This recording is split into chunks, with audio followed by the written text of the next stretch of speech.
반갑습니다. 아파트 사이클 연구소 소장 이현철입니다. 배짜입니다. 반갑습니다. 네. 소장님, 오늘은요 분양에 대해서 얘기를 해보려고 합니다.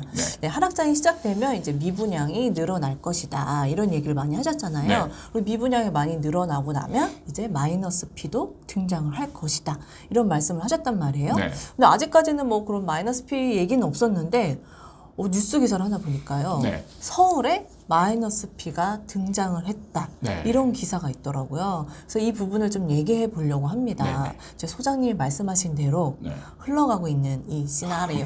정말 놀랐습니다. 네. 네. 어떤 거냐면요. 서울 송파구 오금동에 있는 송바 더 플래티넘 전용 면적 65제곱미터 매물이요. 최근 12억 5천만 원의 매물이 나왔다는 네네. 기사가 있더라고요. 네. 근데 이 매물이 최고 분양가 14억 7천만 원에 거래가 됐던 매물이었던 거죠. 약 2억 원 정도 떨어진 거죠. 네. 그래서 이걸 보고서 이제 딱 드는 느낌이, 이거 원래 사람들이 좀 선호하지 않았던 거기 때문에 이렇게 좀 떨어진 게 아닐까 해서 좀 봤어요. 그런데요, 이게 작년 1월에 분양을 한 건데 네. 경쟁률이요 무려 2,599대 1을 기록한 아주 흥행에 성공했던 네네. 분양이었던 거죠. 어떻게 된 걸까요? 그러게요. 이런 일이 일어나서 1년 만에 어떻게 이렇게 2억이나 떨어지는 상황이 벌어졌을까요? 네. 그거에 이제 사실 이런 현상이 일어나는 주된 원인은 주변 아파트 가격이 떨어진 거죠. 주변 아파트 가격이 떨어졌다. 네. 그러니까 이제 분양가라는 거는 항상 주변 아파트의 영향을 받는 거예요. 그래서 주변 아파트 가격이 상승장에서는 막 올라가면 상대적으로 저렴하게 느껴지는 분양가였던 현장 같은 경우는 프리미엄이 많이 붙게 되죠. 프리미엄이 붙기 전에 청약 단계에서 경쟁률이 어마어마하게 심하고 이 현장 같은 경우도 2022년 1월 달에 분양을 했기 때문에 그때 당시만 해도 이제 하락이 막 시작하려고 하는, 하락도 아니고 이제 정체기. 그러니까 꼭대기를 찍고 꼭대기에서 그냥 옆으로 기는 그 구간에 있었기 때문에 주변의 아파트들을 비교해 본다라면 거의 최고가 근처에 있었기 때문에 이런 아파트 같은 경우는 상대적으로 저렴한 느낌이 들었던 매물인 거예요. 그렇기 때문에 수천 대 1의 경쟁률을 가졌었던 거고, 근데 그 이후로 시간이 지나서 지금 딱 1년이 흘렀는데 1년이 지나는 동안에 이제 주변 아파트 가격이 거의 뭐 20에서 30% 지금 폭락을 해버렸잖아요. 그렇죠, 네. 그러니까 이제 이 아파트의 분양가가 상대적으로 지금 비싼 느낌이 나는 거죠. 그러니까 참 놀라운 게, 이게 흥행에 성공하지 않았던 현장도 아니고 네. 이렇게 사람들이 선호했던 곳인데 이렇게 맥없이 딱 떨어지는 거 보니까 네. 이게 참 무섭다 생각되더라고요. 그러니까 이게 많은 분들이 이제 착각하는 게 분양 시장과 일반 시장을 이게 추세적 흐름으로 비교하는 게 아니고 항상 정적인 개념으로 비교를 하니까. 그러니까 이 단지만 봐도 22년 1월 달에 비교했을 때는 엄청 저렴한 거잖아요. 그렇죠. 다른 데만 그러니까, 20억대 했으니까. 그러니까 네. 이런 건 무조건 받아야 된다. 어쨌든 좀 분양가가 세긴 하지만 그래도 저렴하다. 이렇게 이제 생각했던 거죠. 그쵸. 근데 작년 한 해 가장 많이 서울 중에 떨어진 곳 중에 하나가 또 송파구였잖아요. 네. 그래서 이렇게 더 영향을 많이 받았나 싶어요. 그럴 수 있죠. 항상 미분양이 나고 프리미엄이 마이너스 프리미엄이 나고 이런 거는 그냥 그 자체로만 일어나는 게 아니고 주변의 아파트의 흐름과 연관성이 있는 거예요. 그러니까 주변 아파트 가격이 이제 네. 먼저 떨어지기 시작하고, 그렇게 되면 이제 최고가에 분양했던 분양 현장들이 그 당시에는 인기가 좋았지만 네. 시간 흐름에 따라서 이제 그 가치가 주변 아파트 가격 대비 너무 비싸다라는 인식이 들게 되면 그걸 사고자 하는 사람이 아예 없게 되는 거죠. 그러면 이제 분양권을 가지고 있는 사람들이 불안해지는 거죠. 불안해지니까 이제 대부분이 또 어떤 상태가 되냐면, 이 분양권을 산 사람들이 네. 실거주를 완전히 계획하고 산 사람이 거의 없어요. 실거주를 계획하지 않았다. 네. 일단 시세 차익이 더 우선이었다. 그렇죠. 이게 뭐냐면 아무 생각이 없는 사람들이 많은 거예요. 네. 제가 책에서 무분별한 투자자라고 표현을 했는데, 자, 이 전 상황을 좀 자세히 보면 청약을 하면 무조건 프리미엄이 붙었어요. 네. 그래서 막 수억씩 프리미엄이 붙어요. 그게 일반화돼 있으면 청약을 받기만 하면 돈을 번다라는 생각이 들잖아요.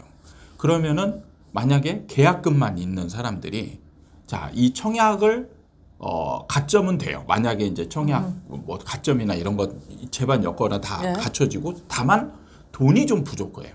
근데 계약금 낼 돈은 있고 어느 정도 조금만 여유 자금이 있다라면 넣을까요, 안 넣을까요? 넣죠. 이게 이거예요. 그러니까 넣고 보자래요. 그렇죠. 맞아. 작년까지만 해도 선담 후공 이런 게 있었잖아요. 네. 그러니까 넣고 보자 이거예요. 그래서 장기적인 계획을 세우지 않은 사람들이 분양권을 받은 이 사람들이 항상 상승장 꼭대기에서 대부분이 이런 사람들이 가지고 있게 돼요. 그러면 이제 문제는 뭐냐면 하락장으로 넘어가게 되면 이런 사람들은 이제 거의 패닉 상태가 돼요.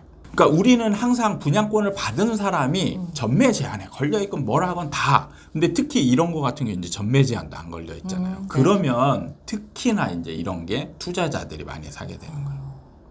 그럴 수 있겠네요. 이전 같았으면 정말 쌌기 때문에 입주할 때쯤 되면 이제 분양가가 전세가 정도로 뚝 떨어지니까 쉬워졌는데 지금은 그게 아닌 거잖아요. 그렇죠. 그러니까 이렇게 패닉 상태에 빠진 사람들이 이제 하나둘씩 급한 매물을 내놓게 되는 거예요. 근데 지금 전매 제한에 걸린 것들도 진짜 안에 따져보면 네. 입주를 장기적으로 계획하고 분양을 받은 사람들이 실제로 별로 없어요.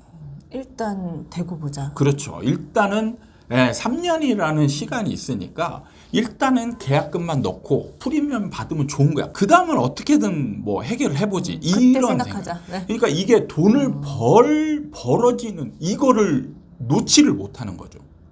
사람이 욕심이 이런 걸 잡아먹는다라고 표현하는 거예요. 그러니까 눈앞에서 가격이 올라갈 게 보여져요. 그럼 내가 돈이 없으면 그냥 계약금만 있어요. 그럼 이걸 넣으면 이걸 계약금이 당첨이 되면 이만큼을 벌 수 있는데 그 다음이 문제가 될 수 있어요. 그럼 이때 고민을 하다가 대부분 그냥 넣는 거예요. 이게 진짜 예전에는 분양은 일단 넣고 보자. 되면 무조건 좋은 거다. 이렇게 사람들이 인식을 했었는데 지금은 되면 오히려 손해를 볼 수도 있겠다라는 생각을 할 수도 있을 것 같아요. 이런 지금이야 기사를 이제 보면. 그런 생각을 하죠. 그런데 진짜 2021년 네. 말 2022년 초에는 이런 생각 자체를 못했죠. 그냥 그러니까요. 그때만 해도 분양 열기가 살아있을 때니까 이때에 분양을 받으면 무조건 번다. 맞아요. 이런 생각을 가지고 많은 사람들이 계획 없이 들어왔던 사람들이 이제 서서히 그런 사람들이 이탈하는 거예요. 반 이상은 실거주 계획하고 있겠죠. 그러니까 이 무분별한 계획 없는 투자자들이 들어왔다가 이 사람들이 이제 빠져나가면서 가격을 떨어뜨리는 겁니다. 그런 것 같아요. 소장님 말씀대로 이 기사를 보니까 비단 이 현장뿐만 아니라 서울의 다른 지역에서도 지금 마이너스 P가 나오고 있다 이런 기사가 있더라고요. 네. 보면 이제 송파구 오금등에 있는 송파 두산 위부도 12억에 거래됐던 매물인데 8억 6,500만 원에 거래된 4억 5천만 원에 하락한 네. 이런 현장도 있더라고요. 네. 그러니까 곳곳에서 나오는 것 같아요. 그러니까 지금 약간 예전과는 좀 다르긴 해요.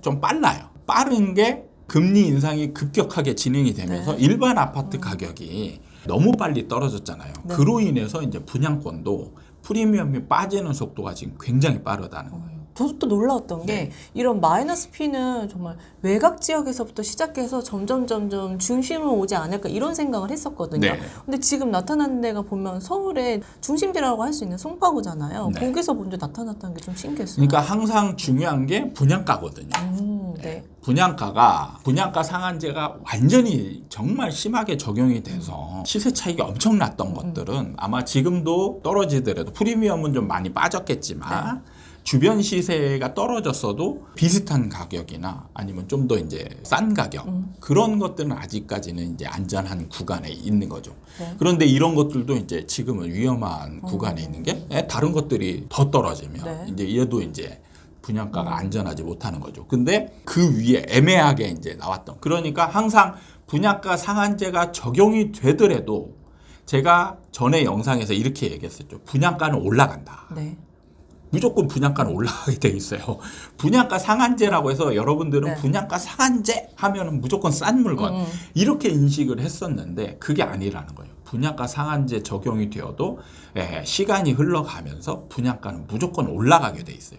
그래서 상승장 끝 무렵에 분양하는 거는 상대적으로 굉장히 비싼 느낌이 나는 분양가가 되어 있다라는 거죠. 그러니까요. 진짜 소장님 말씀대로 생각보다 시간이 정말 빠르게 진행된다는 점, 네. 그리고 분양가는 점점 오르고 있다는 점, 이런 걸 보면 마이너스 P나 미분양이 점점 더 많아질 거라는 생각이 그렇죠. 들어요. 그래서 제가 이제 청약을 받으려고 하는 사람들 보고 청약을 조심해라. 좀 심하게 얘기하면 받지 마라.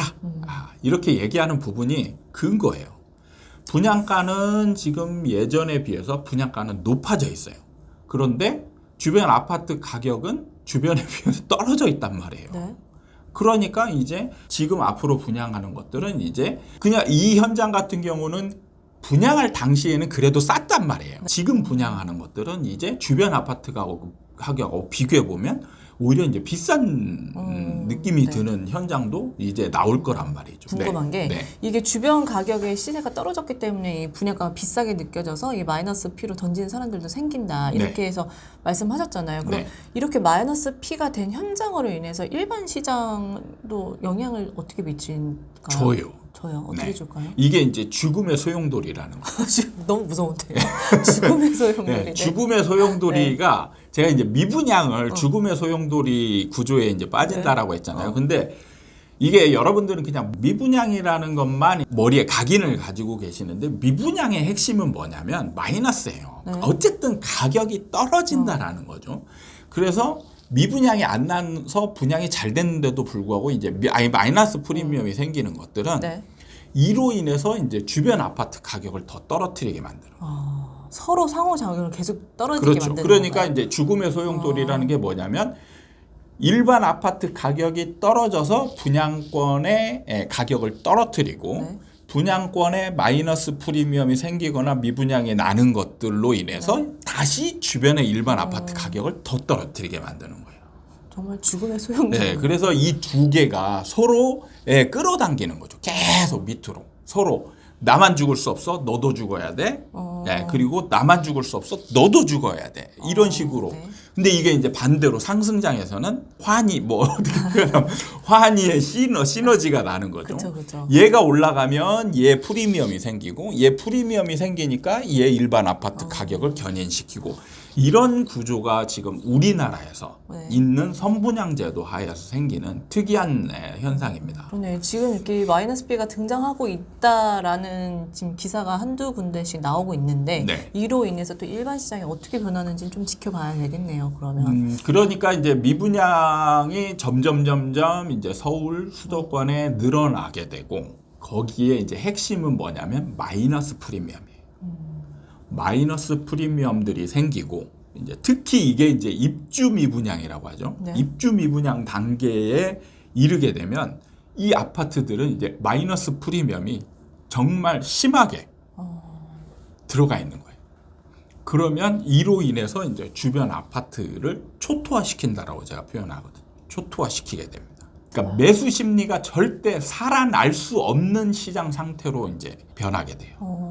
지금 약간 좀 매수 심리가 조금 살아났다 이런 기사를 본 것 같은데, 그렇죠. 이거를 그러니까 지금은 미분양이 아직 많지 않기 때문에 지금 매수 심리가 조금씩이나마 이제 살아나기도 하고 막 이렇게 되잖아요. 근데 이제 미분양이 많아지고 마이너스 프리미엄이 붙게 되면 이때부터는 이제 매수 심리는 살아날 수 없는 단계로 가게 됩니다. 그러니까요. 일반 시장에 분양 시장에 주는 영향은 정말 좀 큰 것 같네요. 이런 걸 보면. 그러니까 이제 다른 전문가들하고 저와의 차이점은 뭐냐면 저는 분양 시장을 굉장히 크게 본다는 거예요. 그러니까 분양 시장이 일반 시장에 미치는 상황. 그러니까 지금 2023년 올해나 내년쯤에 반등을 한다라는 분들의 견해를 보면 미분양 얘기는 아예 없어요. 그러니까 미분양이 생겼을 때 이 사람들의 심리가 약간이나마 이제 살아나려고 하는 거를 미분양으로 인해서 완전히 눌러버린다는 거예요. 앞으로 갈수록 이제 미분양은 늘어나기만 해요. 무조건 늘어납니다. 왜냐하면 분양가는 계속 올라가기 때문에 그래요. 분양가는 계속 올라가기 때문에 분명히 주변 아파트 가격은 떨어지고 있는데 분양가는 올라가는 이런 기이한 현상이 생겨요. 그럼 전혀 메리트가 없는 거잖아요. 그렇죠. 메리트가 없죠. 그래서 얘네들은 무조건 미분양이 생기게 돼 있어요. 알겠습니다. 네, 오늘 시장은 이 서울에 마이너스 P가 등장했다라는 기사를 통해서 앞으로 시장이 어떻게 흘러갈지에 대해 좀 살펴본 것 같아요. 네. 도움이 되셨다면 구독과 좋아요 부탁드리고요. 다음에 또 찾아뵙도록 하겠습니다. 감사합니다.